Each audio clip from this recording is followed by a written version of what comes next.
Welcome to TBG Talks, Expert Insights for Your Business Success, the podcast where we dive deep into the world of accounting and finance, consulting, business, and the employee experience with experts at the Bonadeo Group. In each episode, we'll sit down with our firm's thought leaders to discuss the latest trends, challenges, and strategies shaping the industries we serve and the modern-day accounting workforce. Today's episode of TBG Talks is hosted by myself, Valerie Busella, Content Marketing Specialist here at the Bonadeo Group, and I'm sitting down with partner and team leader of our corporate finance team, Jeff Lewis. With nearly 30 years of experience, Jeff is an expert in assisting business owners in exiting their businesses, as well as supporting our clients on all aspects of buy-side and sell-side M&A transactions. Jeff is here today to discuss the important steps business owners should take when preparing for the sale of their business. He shares insights into why early planning is essential, common mistakes to avoid, and how to ensure financial records and operations support a strong valuation. We'll also explore the emotional side of selling a business and dive into some of the trends in the middle market M&A space that owners should keep in mind. So without further ado, let's get started. All right. Hi, Jeff. Thanks for joining us today. Welcome to TBG Talks. Good morning. So we already heard a little bit about you from the intro, but before we dive into today's discussion, could you tell us a little bit more about your background and our recently formed corporate finance division? Yeah, so I'd be happy to. So I've been with the firm since 1996. I grew up on the audit side of our practice. So I was doing financial statement audits for family-owned middle market businesses, CPA by trade. Early on during my career, I sort of developed a passion for middle market merger and acquisition activity. I was initially brought into a transaction by our managing partner at the time and immediately fell in love. So for, the better part of my career, I sort of spanned both sides of the practice. So I was doing audits for middle market companies, and I was also doing M&A consultant work on the side. Probably about 10 years ago, I was sort of given the green light to really try to grow and develop a merger and acquisition consulting practice at Bonadeo. That actually eventually evolved into our corporate finance practice, but it didn't start that way. So we were initially doing sell-side investment banking for middle market clients, helping business owners take their business out to market to sell. We were also doing transaction advisory work, which I like to say is sort of all things merger and acquisition consulting other than the sell-side investment banking.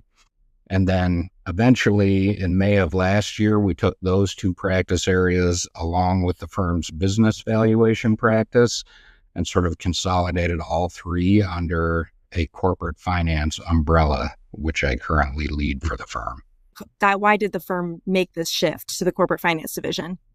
Yeah, I think we were doing a lot of good work for a lot of clients, but there's always some similar activities. Historically, there were similar activities happening between our business valuation practice and our investment banking and transaction advisory practice. So if a client were to call up the firm and say, "Hey, I need a valuation for my business," the proper response to that question is probably to do a little probing to determine why a client needs a business valuation. Middle market M&A transactions, typically are negotiated transactions between actual participants in the market, whereas a business valuation is based on a hypothetical transaction between hypothetical buyers and sellers. So what we discovered was that there was a fair amount of overlap between what we were doing for clients and what our business valuation team was doing for clients, and we weren't necessarily always talking to one another or collaborating to really try to get to the best answer for our clients. So by putting those teams together, I think we ended up with a much more uniform service delivery approach for clients, much more collaboration between the team members on those, historical teams. And probably just as importantly, I think a lot more opportunity for younger team members to get exposed to different types of projects to broaden their skill set and to be able to work on different types of projects within the firm. Awesome. Thanks for sharing that background. I think it's so fascinating to see how this team has grown and how you're able to help clients in so many more ways now. And also, I think that background really sets the stage for today's topic. So jumping right in, why is planning so critical to the success of selling a business? Yeah, absolutely. That's a great question. It's interesting. The clients that we interact with tend to fall into two camps. Especially on the sell side investment banking. So oftentimes we'll get a phone call from a potential client and they'll tell us that, they're ready to exit, that they want to sell their business and they want to move on to the next phase. That's great. But the other type of client that we sometimes get are those clients that say, hey, I'm interested in potentially pursuing an exit. I don't have a specific time frame in mind, and I'm wondering if there are things, that I as a business owner should be doing well in advance of putting my business on the market. And I think the answer to that question is there are absolutely things that can be done and should be done in advance of a potential transaction that will lead to, both a smoother transaction once the business is in the market and potentially, significantly increased valuation or purchase price upon the exit. I tell people that it's not dissimilar to selling a house. Before you put your house on the market, you're going to do things in advance. You're going to clean your house. You're going to declutter. You're going to fix, things that need to be fixed in your house. And those things can go a long way, in terms of what you will ultimately get for your house. And I think a business is the same way. There are things that business owners should do and can do prior to putting their business on the market to facilitate a smoother transaction at a hopefully higher purchase price. Awesome. So you've worked firsthand with so many different clients on this process. What would be some of the most common mistakes that business owners make when beginning the process? Yeah, I think there's a few. Not surrounding themselves with the right potential advisors, I think, is a big one. People like myself and our corporate finance team that do M&A transactions for a living can bring a wealth of experience to the table. I think the other mistake that business owners make is they don't really build their business with the intention of selling it. Many middle market business owners wear a lot of hats, and they are really sort of the lifeblood of the business. And without them, it's questionable or arguable, how successful the business will be. So I think a big mistake that a lot of business owners make is, they're too involved in the business. There's certainly nothing wrong with being involved and being active in the business, but I think business owners really need to think about, how to best position the business for success after they retire.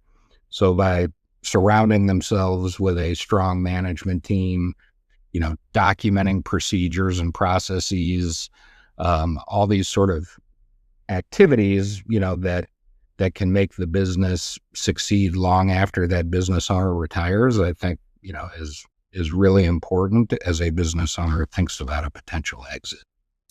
So how far in advance should business owners begin preparing for a sale? And what are some of the kind of initial steps that you recommend? Absolutely. I think the more time, the better. Getting back to my previous comment about building a business with an eye towards an eventual exit, I don't think you can start soon enough. So in theory, the very first day that you start your business, as the business grows, think about ways that you can make the business attractive to potential buyers and not be, solely reliant on the business owner for all of the day-to-day activities. On top of that, though, a more direct answer to that question is I think if a business owner gives themselves probably 2 or 3 years to begin to correct any potential issues with the business, to prepare the business to go out to market, I think that's probably an ideal time frame, somewhere in the 2 to 3 year range. Okay, got it. And what are some of the factors that buyers do look for that make it a more attractive business to buy? Sure. Um, I think there's really I think there I think they can generally fall into about five different buckets. Um, I think the first one is what I like to call good housekeeping. So having systems and procedures in place, having contracts in place with suppliers and customers, having good financial statements readily available for the business. I think those go a long way, and those all fall into a bucket that I like to call good housekeeping. Um, the second one is really strong, active, and engaged management and employees. Getting back to the concept about, building a business that's going to survive long after the business owner retires. Um, Without strong management teams and employees, that's very, very difficult to do. The third one is what I call diversification. And that comes in a lot of forms, but diversifying products, services, customers, suppliers, a business that has diversified customers and products and services is going to be much more attractive to potential buyers. It really sort of boils down to the don't put all your eggs in one basket concept. Number four is really sort of having a healthy and growing business in terms of revenue, profit, cash flows. When somebody buys a business, they're making an investment, and that investment is really a function of risk and return.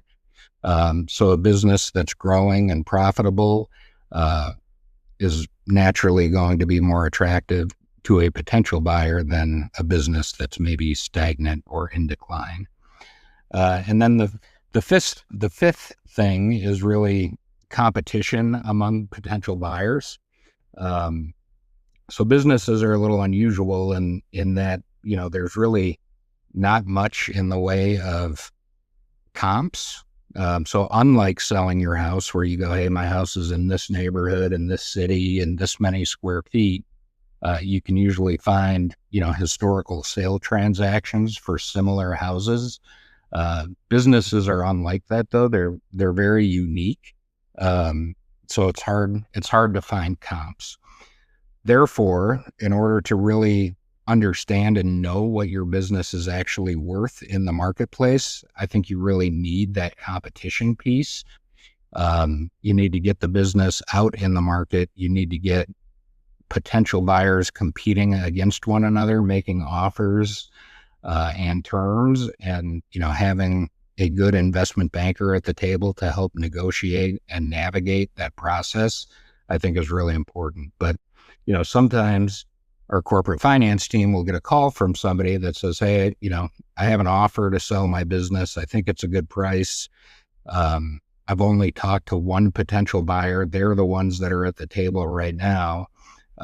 We always sort of sit back and question, well, if you've only talked to one potential buyer, how do you actually know that the offer that they've made is a good offer? How do you know that there's not three other buyers out in the market that are willing to pay 10, 20, 30, 40% more for the business than the one? Well, yeah, there's a lot to consider. I feel like it just underscores the importance of working with a trusted advisor to help work through a lot of these different factors. Um, so another topic that I wanted to touch on today is the personal side of selling a business. Obviously, selling a business is not just a financial transaction; it's often deeply personal for many. So, how do you advise owners to prepare emotionally for this transition? Yeah, that's a great question, and one that not all business owners really give a ton of thought to. Um, just like you said, selling selling your business is likely to be a once in a lifetime event. And it is deeply personal. Many of these business owners, started the business from scratch, or it's a family business that's been in the family for generations. I think the issue for many is, they get tired of running the business. They get burnt out from running the business, but they haven't necessarily given a lot of thought to what am I going to do after I sell the business? And in a lot of cases, the business and the individual become very entwined, and the business is really part of that individual's identity. So when that business owner is out in the community, they present themselves as the owner of this business or that business. And once they've exited, they lose part of that identity. So, we always encourage business owners to think ahead in terms of what that transition is going to look like. Some business owners, I think, are very good in terms of that transition, and I think a lot of business owners really struggle with it. So before going out to market and beginning that process, we just encourage business owners to think about that. That's actually one of the first questions that we ask business owners is, what are you going to do day one after the business is sold? And you'd be surprised how many business owners can't answer that question. And that's concerning. It's not insurmountable, but business owners don't always give a lot of thought to that. Yeah, I think with all of the technical components that come into play when selling a business, I feel like a lot of people probably just don't think about the personal side until after it's over, and they're like, okay, what now? Well, the other personal side is the transaction itself. So business owners are great at doing what they do best, right? Running their businesses. Like I said before, selling a business is typically a once in a lifetime event, and business owners really rarely have good insight into what that process is going to look like. So the other thing that I like to think of our corporate finance team as helping is sort of, being a personal coach to a business owner along the way. It's a time-consuming process and typically a long process that business owners haven't been through before. So having a team of advisors around that can help with the process and help guide business owners through the process, I think is really important and sort of just as personal as, what am I going to do on day two after the transaction closes? Yeah, absolutely. So switching gears a little bit, in terms of the modern day middle market M&A space, are there any recent trends or shifts that business owners should consider when preparing to sell? Well, it's always interesting and important to sort of know what's going on in the world with middle market M&A transactions. Timing a sale is important, and M&A markets do sort of open and close, and sometimes they're, buyer friendly, sometimes they're seller friendly. So just having a general sense of, what's happening out in the market, I think is important. Perfect example would be, 2007 and the financial crisis. Like, M&A markets essentially just closed overnight. And what I mean by that is, oftentimes buyers will use leverage or bank financing to help fund the purchase price. So when those lending markets get tight or difficult or, almost non-existent in the case of 2007, that would not have been a good time to go to market. The other thing that we see is, we see pockets of activity in the middle market where there tends to be a lot of activity in certain industries at certain points in time. One trend that we've seen a lot of in recent years is service businesses. Think about businesses that are dominated by, or think about industries that are dominated by like mom and pop businesses. So HVAC contractors, garage door installers, like people that are in those industries. Every once in a while, private equity or strategic buyers will sort of discover what they think is sort of an untapped market or an untapped opportunity, and they'll raise funds to go out and acquire a number of businesses in the same industry, which, we would refer to as a roll-up strategy. So understand, as a business owner, understanding what's going on with M&A markets in general is important, as well as what's going on in their industry is also important, because, if a business owner can sort of time the wave, so to speak, they may actually be better off trying to transact, even if maybe they're a little bit unprepared.